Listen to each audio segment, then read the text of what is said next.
So what are the main stories today then, Elena? Hello, Stuart. Well, let's look at Bahrain first. A year on from when protests first broke out there. Have things improved? Well, no. If anything, they've gone backwards. That's according to the editorial at The National, saying the tough crackdown that happened in Bahrain turned what started as a broad-based protest movement into more of a sectarian conflict.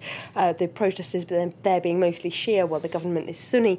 And they say a year on the street, the scenes are depressingly familiar. Young protesters throwing firebombs at authorities. The government there appointed an American police chief to try and root out corruption, hoping that would calm down some of the demonstrators. That's not worked. They say it's had the opposite effect. And the only thing, they say reconciliation isn't impossible in Bahrain, but the only thing that could be done is if the government pays more attention to ethnic minorities' complaints and gives them a fairer access to jobs and education, instead of just trying to crack down on demonstrations. Unfortunately, they seem to be spending most of their time and attention quelling dissenting voices, the Bahraini government, certainly at least calling to the British Labour MP Dennis McShane, who's written in The Independent that the Bahraini government wrote a 17-page letter to British Foreign Secretary William Hague asking him to keep his MPs who are interested in the Bahraini question, such as McShane, quiet, because they've been complaining about what's been going on there. McShane says he and a group of other MPs were trying to publicise the case of people like a 24-year-old Bahraini demonstrator called Yusuf al-Mwaleh, who was found arrested, tortured and dumped in the sea last week, apparently.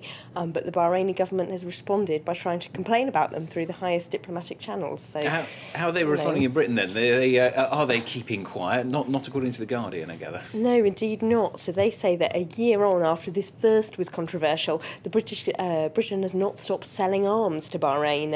A number of papers on the left, like The Guardian and The Independent, made a fuss about this a year ago, saying that Britain should not sell arms to countries that repress their people. Unfortunately, nothing has changed. The paper says British firms sold £1 million worth of arms to Bahrain, including tank components and missiles and aircraft components in the last year, and another £1 million worth to Saudi Arabia, which also took an active part in repressing demonstrations in Bahrain.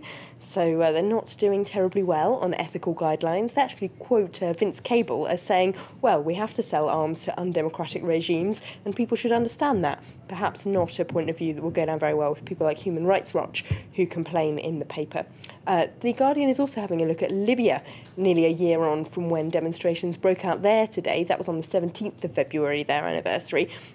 And they say that the dictator's exiled son, Saadi Gaddafi, was saying this yesterday that there could be an uprising of loyalists to the Gaddafi regime this week, which might try and set off bomb attacks and otherwise cause chaos on the anniversary. And the paper points out there's a number of conflicts still going on in Libya, even though we've stopped talking about it.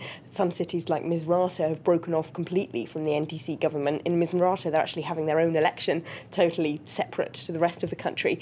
And lots of people are complaining about the transitional government's lack of transparency. Now, we've also had, of course, the Chinese Vice President, Xi Jinping, his visit to China. What are the newspapers making of that one, Elena? Well, the two countries are building new foundations on strong cooperation. That's at least according to the China Daily, which of course is the country's state newspaper. They make everything sound wonderful between the two leaders, saying their trade relationship is the most healthy in the world, and they've both realised the healthy and sustainable growth of one economy is vital for the prosperity of the other. There they are on a kind of balancing act, which shows them as very equal partners, doesn't it? Cheering their glasses of wine over that rather wobbly table. But things aren't quite so neutral and happy if you look at the Washington Post, which their top story today is about a US trade envoy being rejected for a Chinese visa, apparently because she wanted to meet members of religious minorities, including Catholics and Christian evangelicals, who protested outside the White House yesterday at Obama's refusal to address those issues. And 15 seconds to mention a new theme park near Paris. Yes, this is really good. Have you ever wanted to watch an underwater reconstruction of the Battle of Waterloo, or feel like what it would be like to be inside the Bastille while it was being stormed, Stuart? One of my top things to do. Well, thanks to a French MP called Yves Jégo, you might soon be able to. He's trying to set up a theme park dedicated to Napoleon in his constituency near Paris, where apparently you'll be able to watch all of that and more. Eye patches and all. All right, thank you very much, Elena, here with the international papers here on France 24. Turn to the headlines then. China's lead